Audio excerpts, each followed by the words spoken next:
Let's get into tonight's episode. Overall, I found this to be a little bit of a strange episode. We have that power alliance, they've been running the game, and all of a sudden, Nicole wants to betray that alliance to save Ian. And it seemed like a very bizarre move to me. Nicole said, this feels like my time to make a move to further my game. And I'm sitting there thinking, isn't she already in such a fantastic position, especially for a former winner? She's in the alliance. The alliance has been dominating the game. The alliance is starting to show some cracks. She has Dani as a very firm ally within that alliance, and also have Dani and Tyler looking like they're gunning for each other. Like, wouldn't Nicole's best play be, ride things out with the committee and wait for the other committee members to take each other down? Instead, she gets out the red paint and starts doing huge circles, concentric circles on her shirt to paint that perfect bullseye for all of her alliance members to see. Moving forward, I don't see any way that Nicole is not at the bottom of the committee totem pole. Like, why wouldn't she be?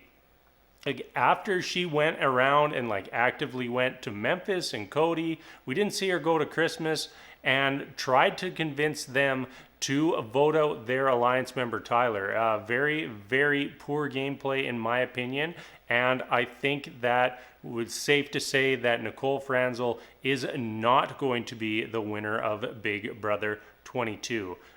You really had to feel bad for Ian this episode. He did his best to try to rally those votes, and ultimately it was just a battle that he wasn't even aware that he had already lost. The big alliance has just been steamrolling everybody all season long, and it looks like that is probably going to continue into the near future. Dani, you have a power in Big Brother. Why not use it? We start that head of household competition. She doesn't use her power. What a major gaffe. You could even see the competition. They had prepared a spot for her, and then she didn't use her power to play. I don't see any benefit to her not using the power. People aren't going to target her because she used this power, just as nobody's going to target you because you won a veto or a HOH. They're going to target you because you're doing things to hurt their game. And in this case, Dani is doing things to potentially hurt her own game. She has no control over who's going to win this HOH. And from that brief glimpse that we saw, it kind of looked to me like Tyler was doing not too bad. So I wouldn't be surprised if we find out on Sunday that Tyler has won the HOH, and we have Dani sitting there sweating to see whether or not he is still gunning for her. I just don't get that play at all. Very big HOH, as they all are right now. Obviously, we're going to be rooting for, I can't believe I'm saying this, David, Kevin, and Davon. Even Enzo would be interesting to see him win at this point. He is in pretty solid with the majority of the big alliance, but he is still a wild card. We saw him win a previous HOH this season, and he went for the tamest move of all he could have possibly done, and just did not try to ruffle any feathers. But I'm not sure that he has that choice anymore. He should be working with Davon. That it was part of his Slick Six alliance, but no guarantees that alliance is still standing. So yeah, I would throw Enzo onto that list of people that it would just help shake up the house if they won.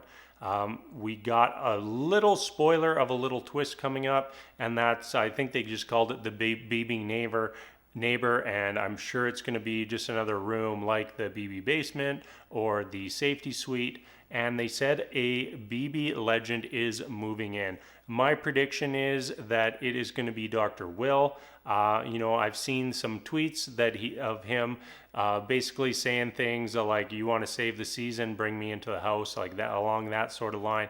So I wouldn't be surprised if we get to see him in the BB Neighbor twist, and what impact that's going to have on the game is yet to be seen. That pretty much wraps everything up for this recap tonight. Ian gets evicted 5-3. Nicole really sinks her own game. Dani, for whatever reason, does not use the replay power that she has, with only one more week of it being eligible. And lastly, we do not find out who wins the HOH, so we'll have to tune in on Sunday to get all that info. All right, that's it. We're going to wrap things up. As always, thank you so much for watching, and until next time, we'll see you later.